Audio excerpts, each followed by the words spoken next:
We're going to be working on hip external rotation in this video. For geared powerlifters, this is extremely important. We need it for squatting wide, we need it for sumo deadlifting, and we need it for bench press because a wider, more open hip position allows for a better and stronger thoracic extension position for our arch, which is what we're looking for. Additionally, what happens when lifters don't have great hip rotational capacity is a lot of those rotational forces dump into the lumbar spine. Now, the spine is built to move, it is built to rotate. However, the lumbar spine has very little rotational capacities. And as a human being walking around on planet Earth, yes, we would like the pelvis and the spine to be able to move into flexion, extension, rotation, etc. But under very, very large loads, we want stability in that region, not movement in that region. So when we're talking as specific goals in the realm of geared powerlifting, we're looking for the opportunity to build more stability in the lumbar spine, which means we need to have very good rotational capacity in our hips.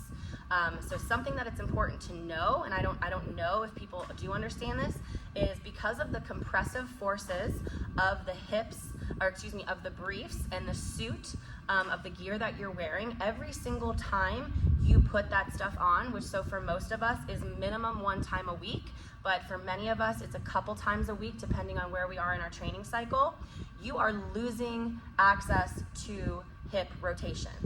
So by putting on your gear, you are losing access to hip rotation. Please understand that. So if you are doing nothing to promote and protect hip rotation, you're gonna start to lose capacity there. So the more you squat in your gear, the worse you're gonna get at squatting in your gear, because external hip rotation is a prerequisite to that movement. Now, you can work at maintaining hip rotation when you are in your gear and when you are in your suit, but if you are doing, say you're in meet prep and you are doing a lot of volume and a lot of heavy overload, it's likely that what you're doing at the hip level is not going to be able to overcome what you are doing on the global level. So at that point, the best that you can do is just mitigate. Try your best not to lose capacity here and just hold on for dear life. But if you're somebody who has a meet and you are 6 or 8 months out, this is an amazing time to build rotational capacity, knowing and understanding that at some point you're gonna have to get in your gear 2 days a week, you're gonna be pushing volume, you're gonna be pushing heavy overload, and you're gonna actually start to chip away at what you've been working on. And so kind of thinking of it as like, you know that you're gonna get into a hip rotational deficit, so to speak, when you're training for a meet. So you really, really, really wanna build up a surplus of rotational capacity here. That way you have a big margin for performance error when it comes to hip rotation. So the setup that we're gonna work on is hip external rotation in the quadruped position, which is the crawling position.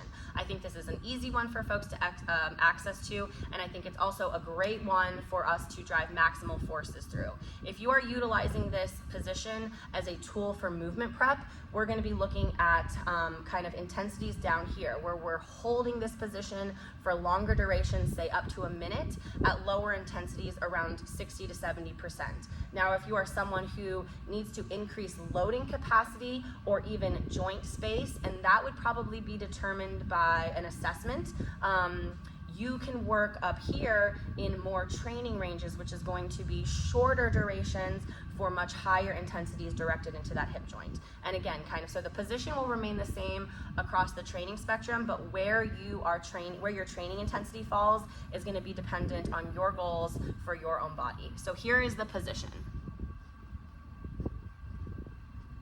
We're here in crawling position, and I'm gonna be focusing on left hip external rotation. So what I'm going to do is I'm gonna think about, this is my femur, and my femur gets drilled into the ground right below my left hip joint. And from here, I'm gonna pull my leg through like a sundial, and I'm gonna use my opposite leg to block. And I'm gonna make sure that I'm stacked. There could be, like, the body's gonna wanna kind of come out over here. Do your best to keep this hip stacked over here. The knee might not go under, that's okay. Again, like, your position might not look like my position, that's not a big deal. What we are searching for is the sensation. So what we need to find here is stretch sensation in our external rotators. You might get a little bit of hamstring, but in order to train the tissue in our external rotators, we we need to feel the tissue in our external rotators. So the first thing, before we can do any training intensity, we need to find length in those tissues.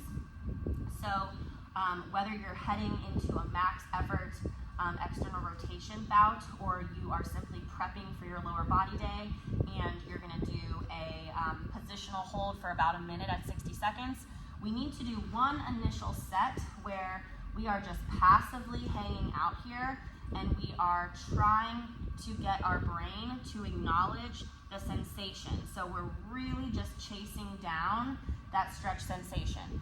You can tuck your pelvis under, that's going to give you one kind of stretch. You can drive your tailbone to the ceiling, that's going to give you another kind of stretch. I like the driving the tailbone to the ceiling while the hip is in external rotation because that really mimics the position that geared lifters utilize to squat. They're going to sit back, they're going to drive into those briefs, and they're going to open up their hips. So once you've been in this passive position for about a minute 30 or 2 minutes, we're going to start to do work here. So again, the intensity is decided by what our goals are, but it's going to be the same protocol. You are just going to either dial up or dial down. So what we want to do in order to start to push intensity into that hip is I want to actually shift my body weight over the hip a little bit so that I can load a lot into that leg. Now, that might give you a feeling of kind of the heebie-jeebies because you're pushing your femur posterior into your capsule. That's okay. The only thing that we want to avoid feeling here is sharp pinching, but everything else is a-okay. Now, once I've loaded heavily into that hip, I'm going to continue to drive that femur down into the floor, and I'm going to use my right thigh, which is my right back leg, and I'm going to start to push that guy forward. I'm going to see if I can squeak out like another centimeter of range of motion now that I've been here. I got it, okay. And then from here, what I'm going to do is I'm going to start to drive my left, like low calf, high ankle, basically this stuff right here. So this leg is driving that direction, this leg is driving that direction. I'm just using my own body as a self-block, and remember we're going to stay over the hip, driving the hip down, and I'm going to try to move my left leg. Now, if I wasn't blocking here, I would be opening like this, okay? So I'm actually starting in external rotation, but I'm driving directional forces into internal rotation, but that's going to help us out.